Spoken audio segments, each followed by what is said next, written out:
Drama serial دنیا پور کی آخری قسط بہت ہی زیادہ زبردست ہونے والی ہے۔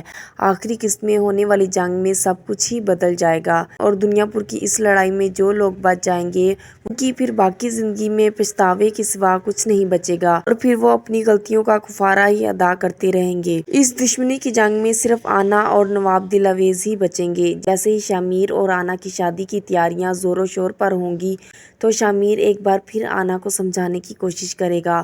شامیر آنا کے پاس جا کر اس کو بتاتا ہے کہ جب اس نے اسے دنیا پور سے جانے کا موقع دیا تھا تو وہ کیوں نہیں گئی، اور وہ آنا سے مزید کہتا ہے کہ تم دنیا پور کا امن بحال کرنا چاہتی تھی اور تم یہ چاہتی تھی کہ اب مزید لوگوں کی جانیں قربان نہ ہوں اور دنیا پور کی زمین مزید لوگوں کے خون سے نہ رنگنے پائے، لیکن اگر تم مجھ سے شادی کرو گی تو وہ امن بحال نہیں رہے گا بلکہ سب کچھ تباہ و برباد ہو کر رہ جائے گا۔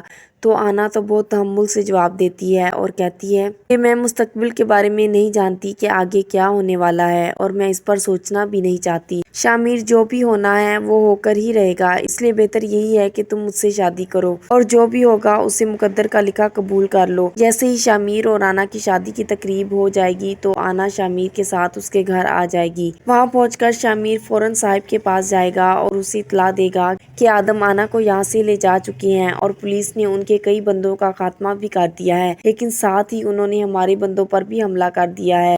یہ سن کر تو نوروز آدم گہری سوچ میں پڑ جائے گا اور پھر فیصلہ کن لہجے میں شامیر سے کہے گا کہ اب حالات ہمارے قابو میں نہیں رہے، ہمارے پاس بھی اب اتنے ہی آدمی بچے ہیں جتنے نواب دل اویز کے پاس ہیں۔ اگر ہم نے آج رات ہی ان پر حملہ نہ کیا تو ہمارے پاس کچھ نہیں بچے گا اور نہ ہی دنیا پور پر ہمارا اختیار رہے گا اور یہ سب کچھ ہم سے چھن جائے گا اور ہم نواب دل اویز کے قیدی بن جائیں گے۔ اس لیے میں نے فیصلہ کیا ہے کہ حملہ آج رات ہی کیا جائے گا اور جو بھی اس جنگ میں بچے گا وہی اس دنیا پور پر حکمرانی کرے گا۔ یہ سن کر شامیر تھوڑا پریشان ہو جاتا ہے لیکن وہ دل میں ارادہ کر لیتا ہے کہ اب ایسا ہی کرے گا۔ وہ آنا کے پاس کمرے میں جاتا ہے اور اسے فکر مندی سے کہتا ہے کہ تمہیں فوراً یہاں سے نکل جانا چاہیے، میں نہیں چاہتا کہ صاحب تمہاری جان کے دشمن بن جائیں۔ آج دنیا پور میں ایک زبردست جنگ چھڑنے والی ہے اور ہر طرف سے حملے ہونے والے ہیں، لیکن آنا ذرا بھی پریشان نہیں ہوتی اور وہ پرسکون اور مضبوط انداز میں کہتی ہے کہ اب جو کچھ بھی ہوگا میں اس کے لیے تیار ہوں، لیکن میں یہی رہوں گی اور یہاں سے کہیں نہیں جاؤں گی۔ دوسری طرف نواب دل اویز اسلحے سے لیس آدمیوں کے ساتھ آدموں کے ٹھکانے پر حملہ کر دیتا ہے۔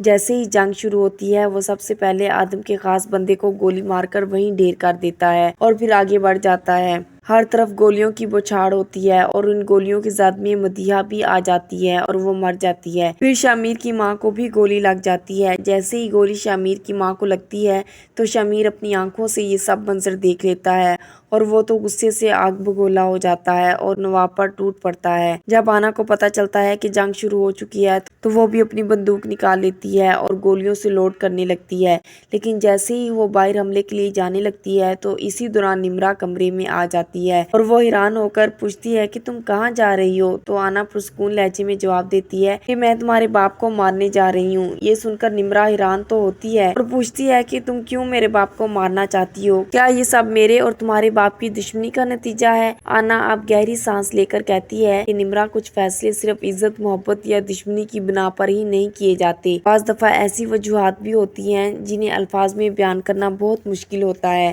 اس لیے میں تمہیں ابھی نہیں بتا سکتی کہ میں تمہارے باپ کو کیوں مارنا چاہتی ہوں، لیکن یہ جان لو کہ یہ سب میں اپنے باپ کی خاطر نہیں کر رہی۔ اب جیسا کہ آپ پہلی قسطوں میں دیکھ چکے ہیں کہ نمرا اپنے باپ سے نفرت کرتی ہے اور وہ بھی اپنے باپ سے بدلہ لینا چاہتی ہے کیونکہ نوروز آدم نے اس کے پیار کا قتل کر دیا تھا اور پھر اس کی شادی اس کی مرضی کے بغیر نواب دل اویز سے کروا دی تھی۔ نمرا تو غصے میں آ کر کہے گی کہ جاؤ جا کر اپنا بدلہ لے لو۔ اس کے بعد آنا بندوق لے کر باہر نکلتی ہے اور وہاں موجود آدمیوں پر فائرنگ کر کے انہیں ختم کر دیتی ہے۔ ہر طرف چیخو پکار ہوتی ہے اور دنیا پورے ایک میدان جنگ بن چکا ہوتا ہے۔ دوسری طرف نوروز آدم اپنی ماں کے پاس کھڑا ہوتا ہے تو آنا وہاں پہنچ جاتی ہے اور اپنی بندوق نوروز آدم پر تان لیتی ہے۔ اب جیسا کہ وقت بہت کم ہوتا ہے اس لیے کسی کے پاس بھی نوروز آدم کی سچائی سننے کا وقت نہیں اور نہ ہی کوئی اب یہ جان سکے گا کہ نواب نے اس کی ماں کے ساتھ کیا ظلم کیا تھا اور نہ ہی آنا اس بارے میں سننے کو تیار ہوگی۔ اب آنا تو کسی بھی لمحے نوروز آدم کو گولی مار دے گی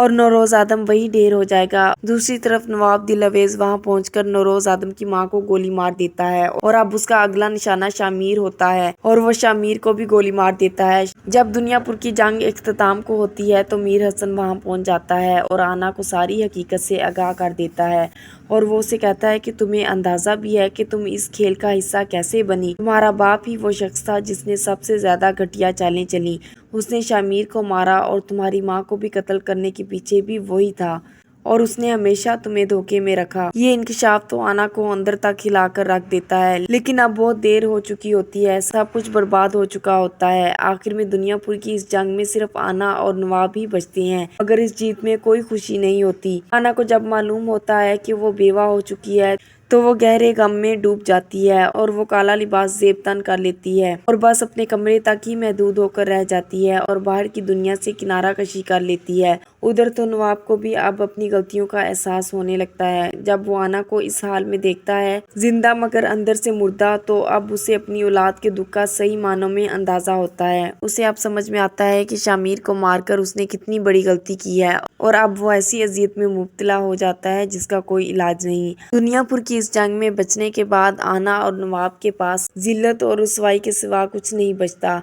اور اب بجائے خوشی اور جشن منانے کے وہ اپنی غلطیوں کا کفارہ ہی ادا کرتے رہیں گے۔ کمنٹ سیکشن میں اپنے خیالات کا اظہار ضرور کیجیے گا۔ مزید ویڈیوز کے لیے چینل کو سبسکرائب اور بیل آئیکن کو پریس کرنا مت بھولیے۔ شکریہ۔